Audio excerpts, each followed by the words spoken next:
Hello, hello, and thank you all for Howdy. joining us. Hi, James. We're sure glad that you made it. Um, we're all here now this week. We've got Marian over to my side here. We've been working Hi. just furiously on her week, and we're going to show her discoveries in a few minutes. Below her is her incredible captain, Emma Macbeth, keeping people going this week and keeping those resources up. And then, of course, James Tanner, who I'll be introducing at the end. So, first, quickly, I want to go ahead and just say for anybody that doesn't know what we are, now, WikiTree is a community of genealogists who are working together on a single family tree. So, in other words, we collaborate to grow an accurate and global tree that connects us all, and it's free. Now, the WikiTree Challenge has been our year-long event and part of our Year of Accuracy, where each week a team of WikiTreeers takes on a guest star's branches, and we collaborate to make it more accurate and complete here than it is anywhere else. Now, our goal, of course, is to improve the accuracy on WikiTree, make more family connections, and make more friends. And we have definitely done all three of those this year. Once again, this week we worked on the branches of Marian Burk Wood. And so I'm going to hand things over to Emma so she can go ahead and tell you what we found. Straight to me. Okay. First, I want to give a big shout out to my team. This was definitely a tough week. We were working in Eastern Europe, and those records are difficult to come by. They're usually not indexed. If we can find the right records for the area that we're looking for, then we have the language barrier. They're often in multiple different languages. The countries were often owned by different people, different countries at the time, and that switches back and forth, which means the languages switches back and forth. So lots of challenges, and I was really proud of team members who just dug in and worked with records that maybe they'd never seen before. They were asking for help with language translation and was absolutely amazing. And I even saw some sources I'd never heard of. The candle tax, Mindy, wasn't that one that you brought to our attention? What country was that? Yes, we were talking about the candle and the box tax in Lithuania. Lithuania. And right. And what was that? Well, basically, really, what they were is they were two taxes that were set specifically for the Jewish population. And so the candle tax is what they taxed all Jewish people, and they used the money for the school, for the children's education. And their reasoning was they use candles on the Sabbath, so therefore they had to pay a tax on them. Um, and then, of course, we had the box tax. And, that one was a little bit harder to get information about as far as how they were actually collecting that. But that was another Jewish tax. And what they did is they taxed them on kosher meat. So. And I wanted to bring that up because it's so interesting. These aren't things you normally would think of when looking for genealogy records. And it goes to prove that you can find information about people just about anywhere if you just keep digging into the available records. So let's start with the reveal. Solomon Elias Burke line. Let me look at the tree while I'm talking about this. Was born 1845, living in, I can't pronounce that, but Lithuania, and was born 1901. And the record, was it the birth record that was found, Mindy, that had his That father's actually name? that actually was a population census record. Okay, population census record that showed that his father's name was Meyer. So we were able to add an additional generation onto the Burke line. Yeah, and I found it really, interesting but sad. And, of course, we came across several things that were just kind of heart crushing while you're looking. And Marian, I know you already know this, but they were talking about when the country was overtaken and how the records, they tried to flee with some of them. And so some of the Jewish records are in Russia now or other places. And the ones that were behind no longer had caretakers. And not only that, but they went through a paper shortage. And so this is horrifying as a genealogist. They were taking these vital records and they were using the paper to start fires. Right? And so things like this 1901 census are some of the few ways now you can actually go in and reconstruct these family records. Just incredible. That's unbelievable to even think of them doing that. Yeah. Okay. So we were hoping to find documentation to prove that Nick's maiden name was Shuham. It was supposed to be on the Social Security documents, but we couldn't find that. So we were unable to prove whether she was related to Anna Hinda Maitov. I'm going to be butchering names all evening. Yeah, that's okay. And this was the story, I guess, that was in the blog article, A Tale of Two Sisters. And it would have been nice to figure out how they were related, but that we tried. And that wasn't. Thank you. That heart's going to keep floating by. Yeah, Emma and her team, they just spent countless hours on this stuff. And every time you'd peek in, they're like still, honed in on what they're trying to locate. Yeah, every time you can imagine, every time something new popped up, we cheered. We did find a death certificate for Meyer Mahler, which that's a beautiful document. It's supported that he was a tailor, which we thought we already knew, and there's the evidence of it on the death record. His birthplace was listed as Kovno, Russia. His father was said to have been born in Riga, Russian Empire, and his mother also in the same place. So maybe that will give some additional clues for that next generation of where to look.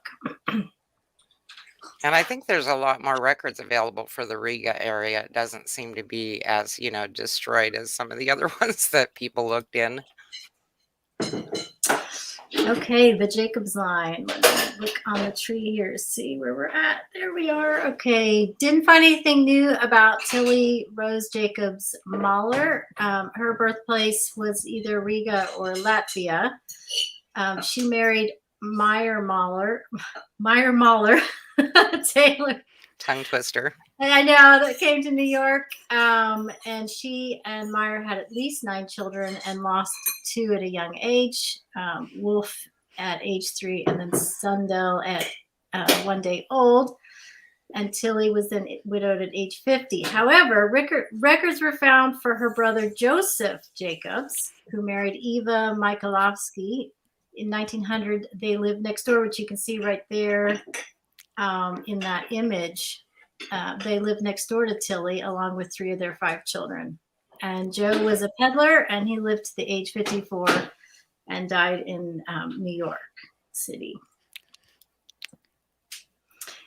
Okay, let's see. Moving on to Schwartz. Okay, here we go. We were not able to prove siblings for Herman. Is that Yehuda? Yes. Thank you. I know we worked a lot on this, looking at lots of records, trying to sift through, trying to prove who, do these records belong to the person we're looking for, or are they somebody completely different? So when it says extensive research, that's what we were doing. Looking through all the records for the area, all the records for anyone with similar names. Thank you, John. And so as much as possible, anytime we sifted through records, we tried to leave breadcrumbs for you in research notes on the profiles. So we would say, okay, we looked here, didn't find this, or we proved this record wasn't part of this family. So keep a lookout for those research notes. Okay, moving on to the Farcus line. Did a lot of work on this line too. Kathy Evans started a space page for you that's basically a one-name study of, we were looking at all the Farcuses we possibly could. And so she has Farcuses listed from the Bat Palad area and the records that are for those different people. So that might, again, be breadcrumbs. These people may be related in some way. These clues are so wonderful. I'm going to follow up. I really appreciate it. You never know which, what that one tiny little clue is that will get you to that next piece of information. Okay, so we're still on the Farcus line. Yes, we were definitely puzzled on Moritz, and lots, and also with Jewish names, you can find people under different versions of their name, which can be very challenging. And we kept going back and forth. Wait a minute, is this the same person? We're seeing different names here. His tombstone said his father was Yehuda, but we looked at his death record, and it said his father was Fred or Ferenc. And so I think we decided those were the same person, right, Mindy? And Yes, then, yes, we did. okay, and based on that, we were able to also prove that Simon was his brother. So we were able to fit some puzzle pieces together based on finally figuring out that these were actually the same person that we were looking at. And Simon is a new name for my tree, folks. Oh, yay! Yay! We like the new word. Woohoo! Yes, we were trying to find siblings as much as possible, new siblings out there on the tree, because those often can lead to, and you're going to see later how it was a sibling that gave us some information. And it's on this line, as a matter of fact. Moving down to the Consular line. So this was in Hungary, and you've done a lot of research on that, but we were able to find some new information on her sister. Let's see, this is Lenny. Okay, her sister Sarah, who married Bernath Roth, a handler, and had 7 children. 3 of those children died young, and at least 2 grew up and got married. And we have birth and death records for them. Oh, so wonderful. There's a list of the children there on that page, and it links to all the different records. This is wonderful because I know my cousin who was named after Sarah Consular. Zolly was her name. And I have a cousin whose middle name is Zolly after her. So I can't wait to tell her. That's very exciting. Woohoo! Okay, Lenny's brother, Joseph Consular, was also researched, and he and his wife, Helen Schoenfeld, had 5 children. Joseph lived to the age of 65, well after his children had reached adulthood, and there's a list of his 5 children, which are on his profile with the documents attached. Awesome. And I know we were talking, Marian, before we came on the air about, the fact that you get to work sideways now when you do your own research because you are connected to the global tree, which will help. That's great. But also with these, these additional siblings and their children, where you had talked about like the Weiss family and different families that were all related in here somewhere, you're going to see some of those names popping up. So definitely lots to look at. Okay, breaking news. Yes, this was our 11th hour. Exciting. Like, oh my gosh, this happened right like 2 hours ago. It was so very exciting. And again, it was because we were looking at siblings that we were able to find. Let me look at the tree again. We're on Samuel or Shmuel. I don't know how to pronounce that. Consular. We were looking at a brother who, was it a marriage record? I feel like it was a marriage record where it listed the parents. It does, yes.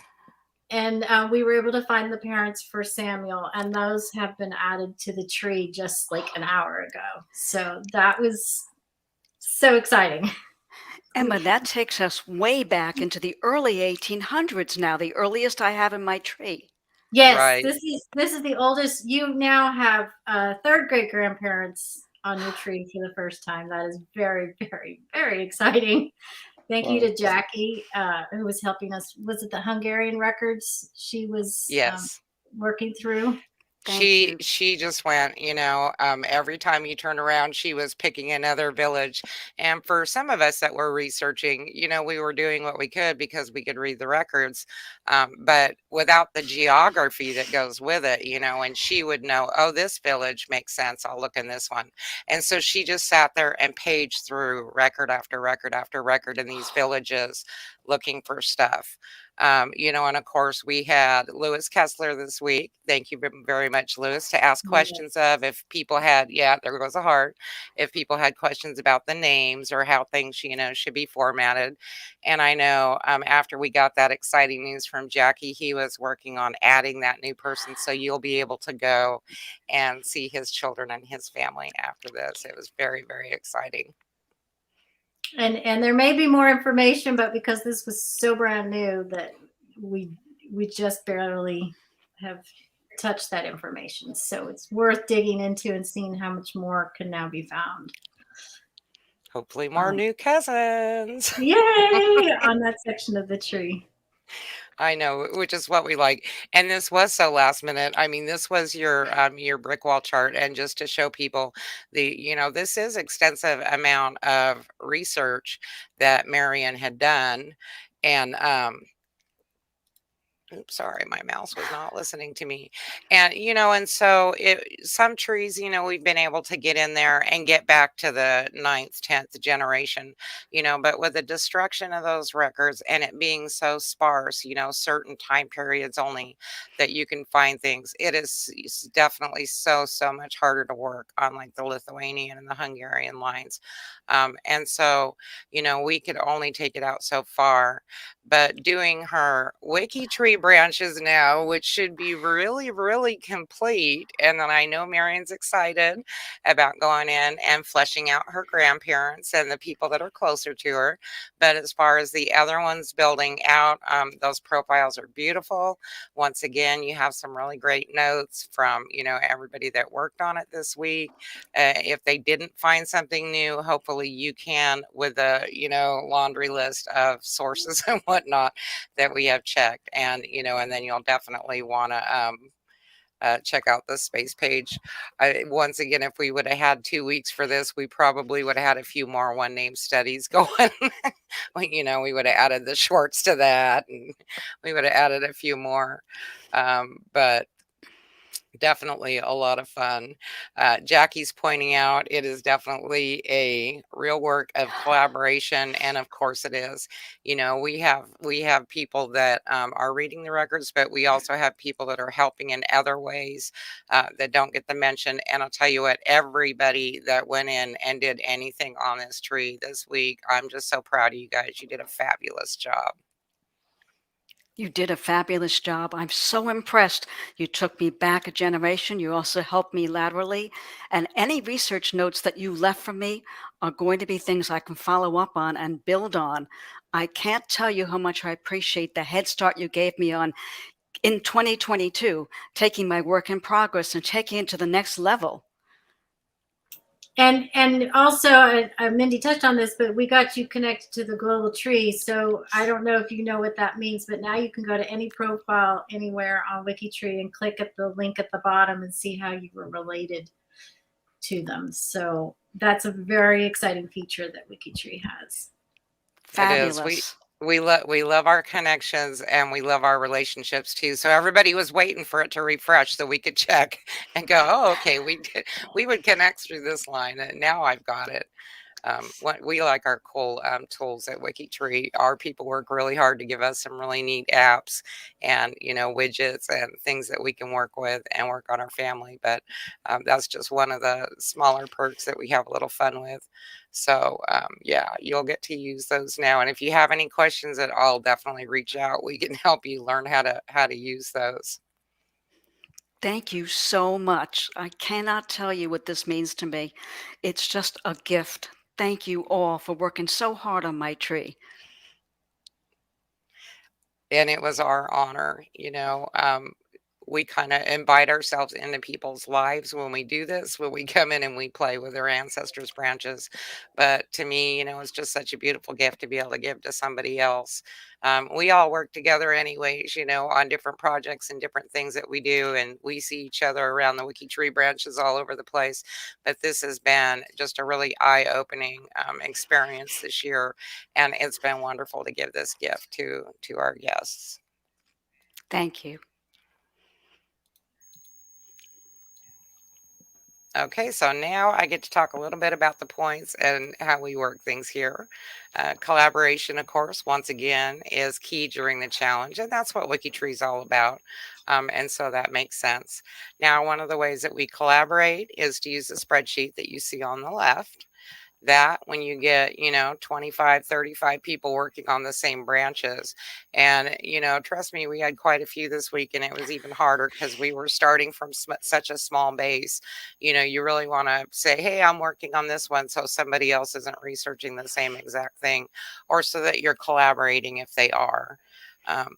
One of the other ways is to use our G2G forum, which is our genealogist to genealogist forum. We post announcements in there. We ask for help. We put questions. We go ahead and do a post for each guest, and you'll get a link to that, Marian. And that shows, questions that somebody had, or if they say, hey, I found this. Does anybody know anything about it? Just different things we can do. And normally that is where we post our brick walls that are down. I'm not sure if the last edition got posted on there. Hopefully so. And then the third way is Discord. And I tell you, we need that. We really do. We have loved the move over to Discord as a platform for our live chat. And we are a global site. So we have people all over the world that come in and work on these challenges. And at any time of day or night, there's somebody. If I wake up early and it's 4 a.m. here, people have already been working for hours somewhere. And they're like, yeah, Mindy, this is what we're doing. And we asked for translation help in there. Second set of eyes for a record. Here we did a lot of small grouping up and said, hey, this is what we're trying to find, the Farcus line in this area, and everybody can take a different set of records and we can just sit there and go through them. And sometimes also just cheering each other on. People pop in and go, hey, great job. And it makes you feel like, somebody's aware that you're doing a good job and you're still working on things. So it's all important, and everybody plays their part in it. And while it's not about points, we do use a point system to keep people motivated, and it kind of keeps you aware of your progress. Now, there's two ways to earn points during the week. We have the large one, which is the bounty points, and that's 10 points for the first new ancestor or corrected ancestor that we reach on each branch. The second way is the individual points for adding children. And those can normally add up. And with your week, of course, we didn't have as many people to add, but let me tell you, people already felt a sense of accomplishment. Like Emma said, every time, somebody would find something, everybody was like, hooray. Yeah. Knowing just how difficult it would be to find one new piece of information.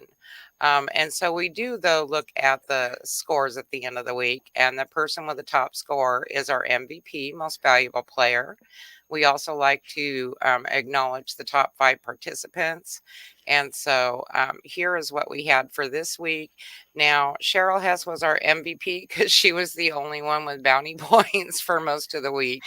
And so actually Jackie should be up there, but she hadn't signed up. Like I said, she did this out of the goodness of her heart, which, yeah, WikiTree, that is what we do. We, those of us in the different projects, we volunteer our time and our passion, to get things done. We had Melanie McComb, which was really nice in there. She's a prior guest, and Deb Johnston, and then Tommy Buck. And so kind of a different mix on our top 5 this week than what we usually have. And then I am going to go ahead and show the score sheet. And I think let's see if we can go in just a little bit. And that's where you can see, there isn't necessarily like really big scores this week. But once again, if we got 1 point, we were ecstatic. If we got 0 points because we found out something on a sibling, we were just over the moon. So it was really a lot of fun. But this is how we break the points down. Now, total points is everything that person got. And so Cheryl has 11 points this week. Go, Cheryl. And then we do created ancestors. So you had a total of 10 direct ancestors created over and above what you already had on your branches. So for us, that was really huge. Created relatives. Now it says one, but that's because we don't count like the siblings and this, and their kids and stuff like that. We still want to work on them because we want your tree to be complete, but we don't get points for that. And then the bounty point should actually be at 30. That would be, 10 for the first one that we found, Meyer as the father, and then of course the 20 points for Samuel's parents. So that should have been 30. Now, profiles edited, and keeping in mind once again that we're out of a small selected area, 155 unique profiles edited. That's a big number. That really is. And then, of course, we had 382 edits. So every time somebody went in and fixed a date, they added a source, they did something, you know, they got the contribution showed up. And Chris here is saying, Chris F, I got a modest 7 points, LOL. You know what? It definitely wasn't about the points. It was about the information that we could find and give to Marian. So I don't think any of us were worried about points this time.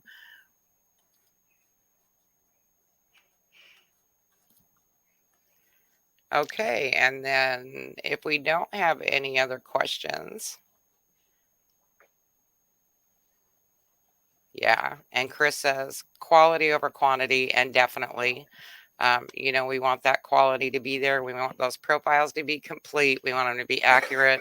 If there was any way possible for us to link those documents on the profile out to the sources, then of course we did that. And also, if we could actually upload it without violating any copyright laws, we do that too. So one way or the other, you'll be able to get these. And if there's something you really can't find that we came up with, just let me or Emma know, and we'll make sure we can get that to you. Because I know, you're going to want those for your family books. Thank you so much. You folks worked really, really hard. I can see it. I appreciate everything, and the brick wall isn't everything. It's making the tree more complete and more accurate that you have done for me. Thank you. Okay, we need the heart one more time there, Marian. There you go, everybody. That's Thank Marian's you. love, because you guys were incredible. You just were incredible. Okay, and next we're going to go ahead and talk a little bit about James Tanner. And he is not only our guest this week, but he is our final guest for the 2021 WikiTree Challenge. So it kind of just stuns you that we're actually at the end of this, doesn't it, Emma? I mean, it feels like we just started this yesterday. I Here we're agree. going, I know, and then here we're going, wow, we've done that many guests that we actually hit the end. Just crazy. And so here we have Mr. Tanner, and he has degrees in Spanish and linguistics, a law degree, and 39 years experience as an Arizona trial attorney. He's an avid blogger of Genealogy Star. He spent 17 years as a family history volunteer, board of directors of the Family History Guide Association, and presents at expos and conferences. And I'm sure there's much more that I'm missing. James, is there anything important that I've left out of that? Oh, I have 34 grandchildren and a nice wife.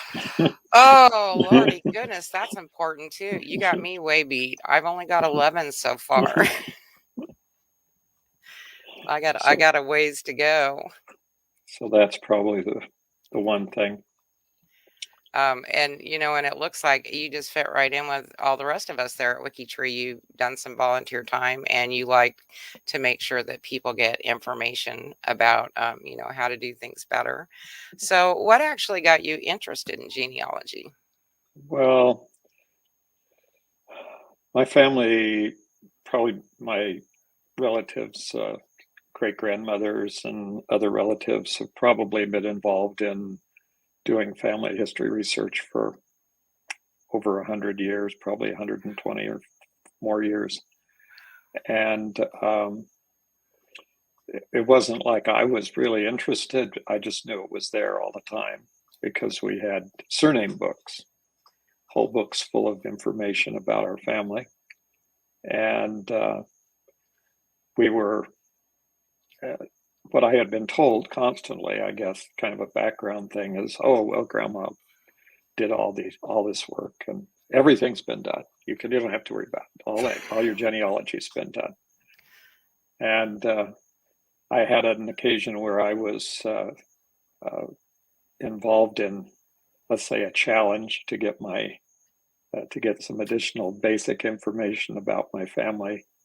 And as a result of that, I ended up finding out that no, it wasn't all that. As a matter of fact, I was, I guess, a little bit decided to get a little bit aggravated that I'd been told all my life that this was all done and it wasn't. And so I just started never stopped. I'm still going after, this has been going almost 40 years now that I've been. Yeah, and there's definitely no end to genealogy. We are always working on our ancestors and trying to discover new things. Now, if you had to pick one favorite, who would you pick? Favorite ancestor? Ancestor. Well, the one that I've always that I know the most about and never met, and it was Henry Martin Tanner. And he lived in a little town in northern Arizona called Joseph City, and he was a pioneer.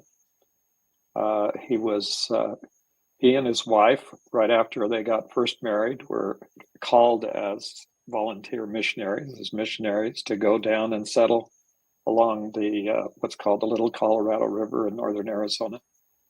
And it's probably the most desolate, most uninviting place you could ever go. And they lived there for the rest of their lives and really only left a few times. I mean, they made a few trips around, but other than that, they stayed there and lived, and they had, it was during the time when the members of the Church of Jesus Christ of Latter-day Saints practiced polygamy, and he had 2 wives, and he had 17 children. Wow. And out of that are some of the most influential and in fact, the largest employment corporation in Arizona was owned by his grandsons.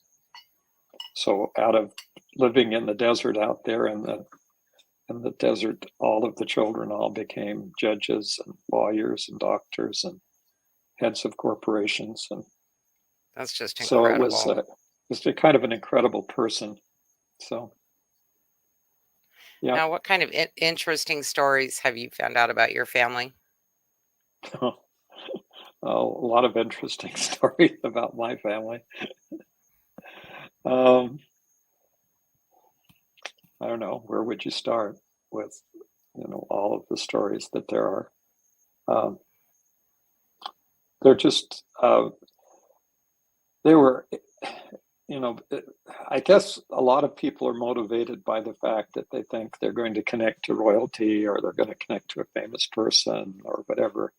The more I did, the more I figured out, well, everybody I'd ever been descended from was poor and nearly destitute. I think one of the most interesting stories is one of my great great grandfather and some of the other people who were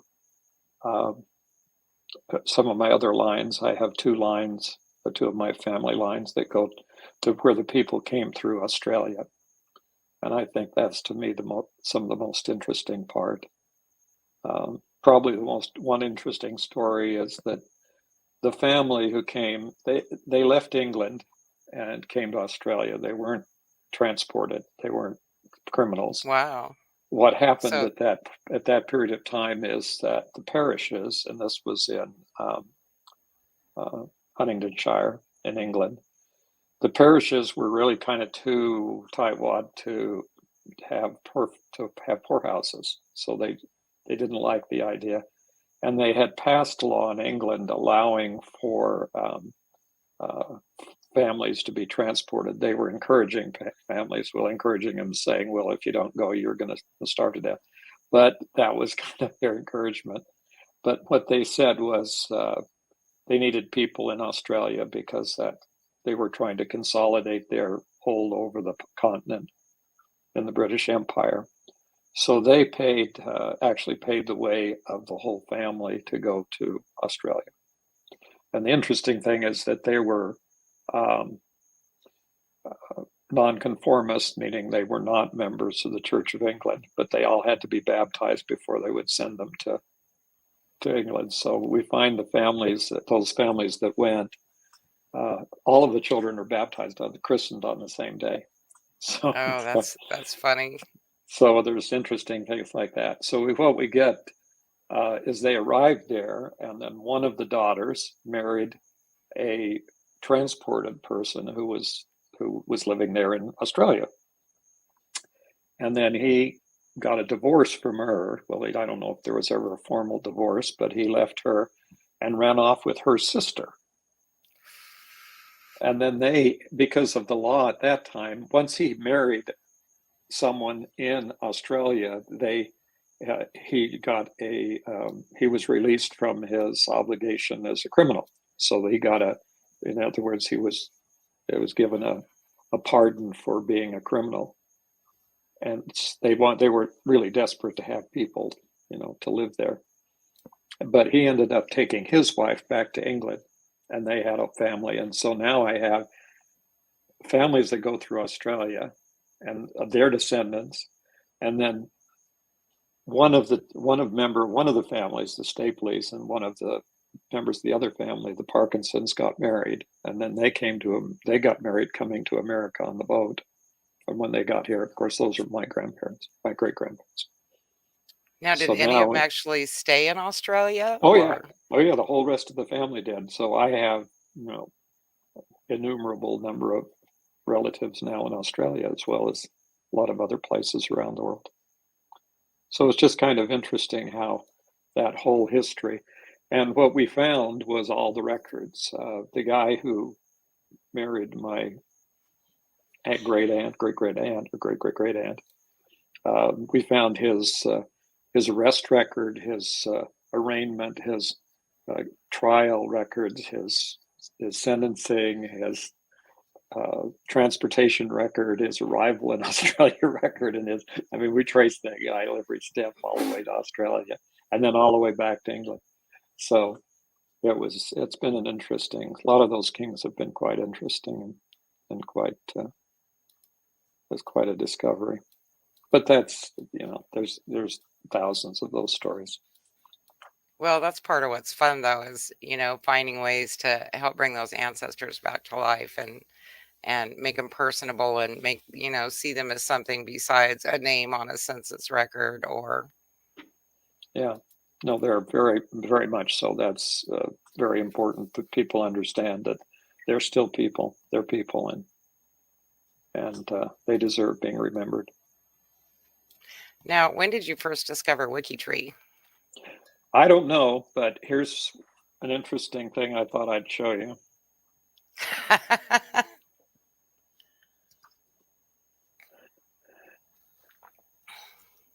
So, a long time ago, right after you folks probably started the WikiTree, as I'm sure I really don't know how I got, how I learned about it, but I know I used to talk to everybody at Rootstick every year. Right, and we're always there. But yeah, definitely with the green trim on the shirt, that you've had it for a while. Very much. Now, who would you say are your toughest brick walls right now?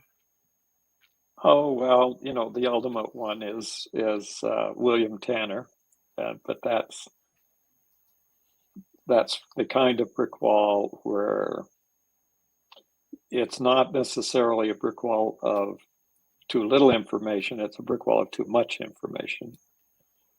He's maybe the immigrant. We don't know, but if he was the immigrant, then he came to New England in the early mid to late 1600s, probably around 1680. But in doing the research over the years, my line back to him, to his son Francis Tanner, is, I mean, we have, we don't even have enough space on the places to put or time to put up all the records that we found, but we have enormous amounts of records. But once it gets to William Tanner, the problem is that I found ultimately that there were probably 10 people living in Rhode Island with exactly the same name at the same time. And they all have, of course, different wives. And the problem is they named everybody in that town Mary or Elizabeth or whatever. And so you're going to find multiple wives with people the same name. The issue that is created was that the surname books, one of which I mentioned, was written back in there were two written in 1914, William Tanner of North Kingston and William Tanner of South Kingston. Couldn't make up his mind.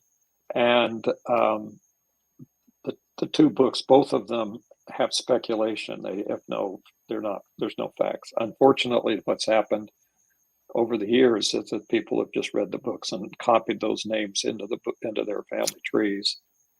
So there's the more research you do, the more blowback you get from all of the people who say, well, this was really his wife. And I say, well, okay, show me a record. Well, it says in the book that this was his wife. I said, no, it doesn't say in the book that it was his wife. Anyway, so this is kind of the ongoing thing that's been going on for good 40, 25 or 30 years of off and on doing research. So Yeah, it was definitely, helpful. Yeah, definitely but makes it difficult with a common name. I basically went back through all the New England records and the town records and found the tax records and the probate records and all of the other records that went on with every court record and the witnesses' records for every one of all the way back to him. And when I get back to William, then I just keep finding a lot of William Tanners, but I don't ever find the connection directly, except from Francis, who says that his brother is named Nathan and that he had a brother named Benjamin that he got land from. And then when we get going, the next step would be the look at the brothers, and Nathan has a birth record that shows that his father's name was William and his mother's name was Elizabeth. And so there we go. We have a name, but we don't have any way of knowing which William and which Elizabeth it was.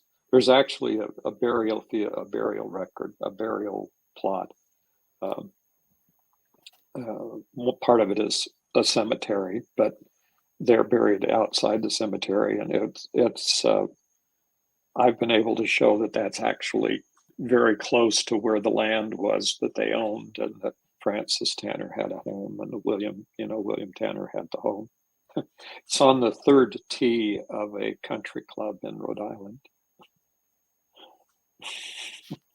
And I've always thought, well, yeah, that's pretty normal for Tanners to be.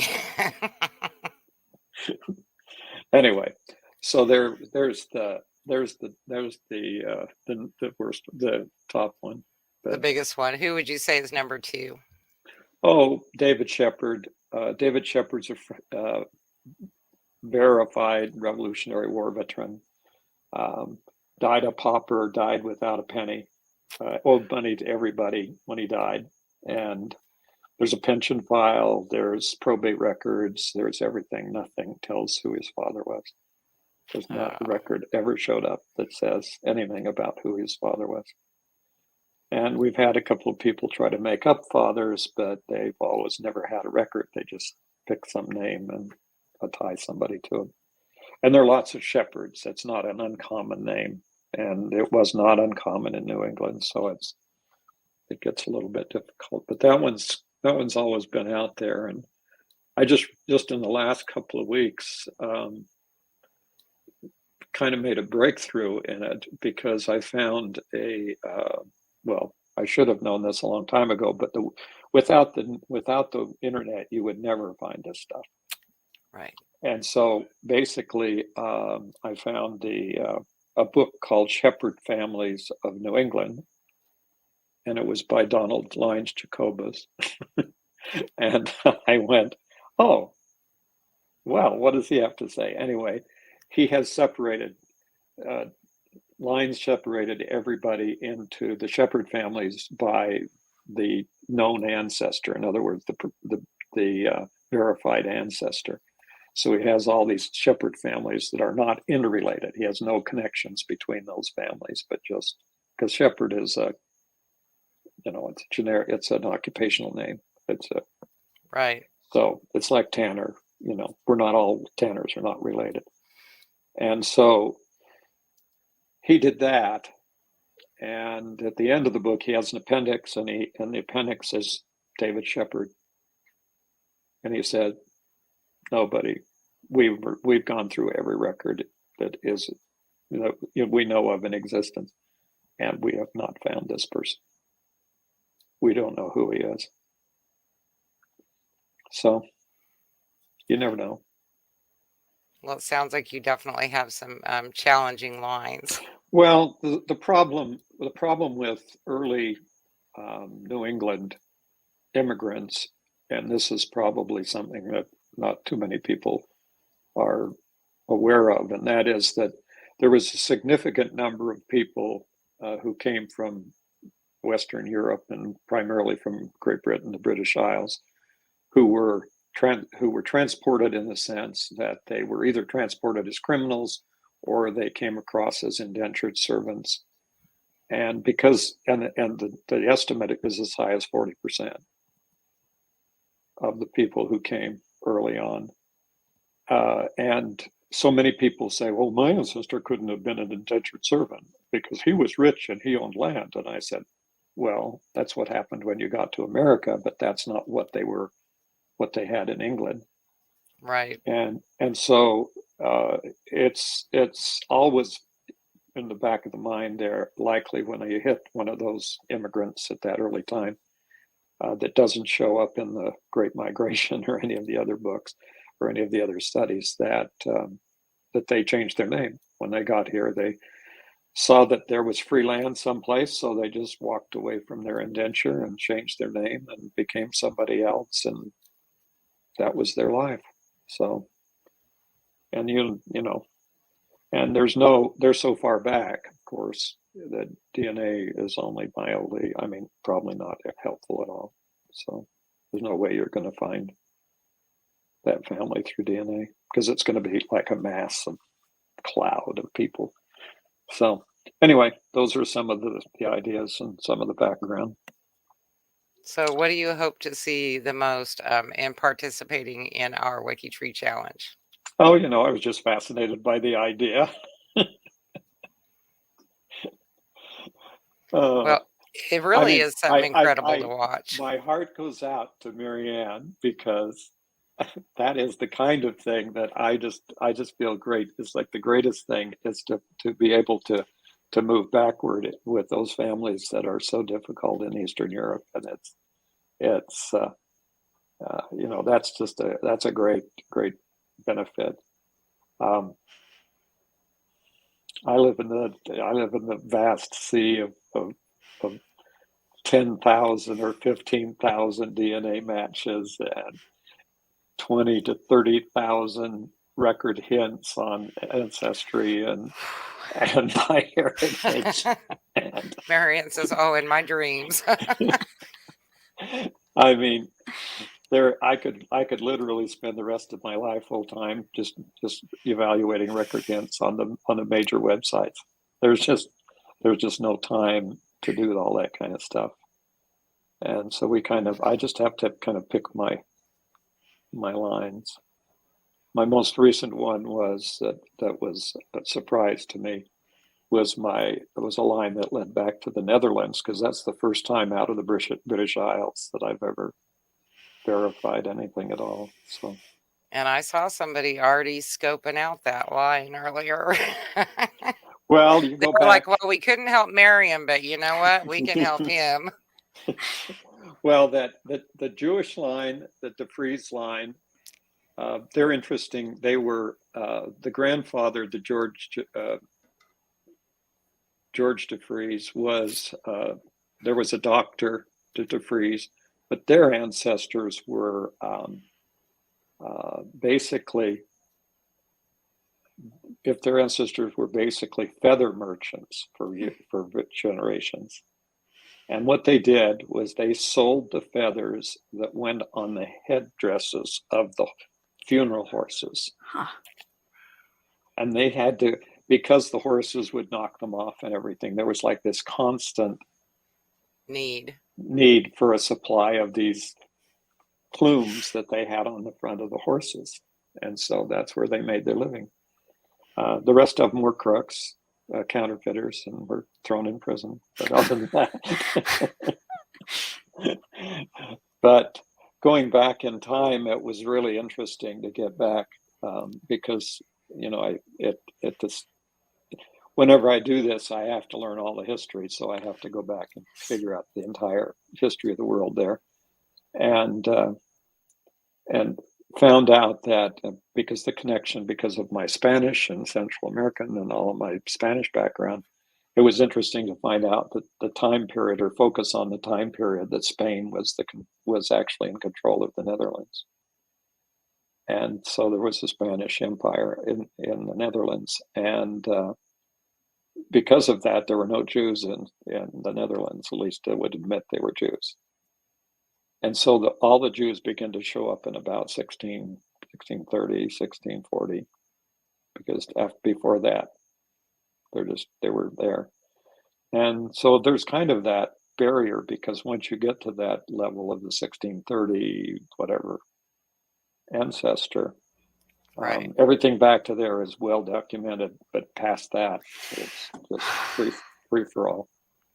Yeah, and and one of the things I know we learned this year is that they don't charge for anything to do the Dutch research.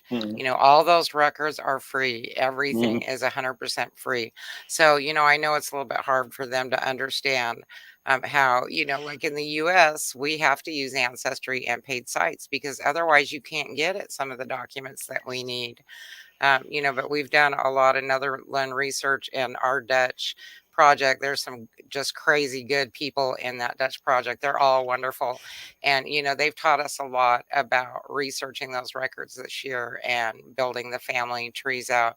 And it just blows your mind, Mary. You wouldn't believe it. I mean, people are out there like 14th generation, they're set. I'm like, oh man, in my dreams, maybe my grandchildren will get my tree out that far. Oh no, yeah, it's they have probably the best records going back that far. The only people that have better records are in Iceland, and unless you're from Iceland, that's not much of a benefit. But Iceland has a book, for example, of a database of every person they've ever been able to identify that ever lived on the island. And but the restriction is it's totally restricted. You actually have to be a resident citizen of Iceland Wow. to look at the records. They won't let anybody else into them. So it's kind of an interesting situation there. I mean, I could go on forever, but. Well, I think we are going to wrap it up because I know people are getting anxious to work on the new tree this week.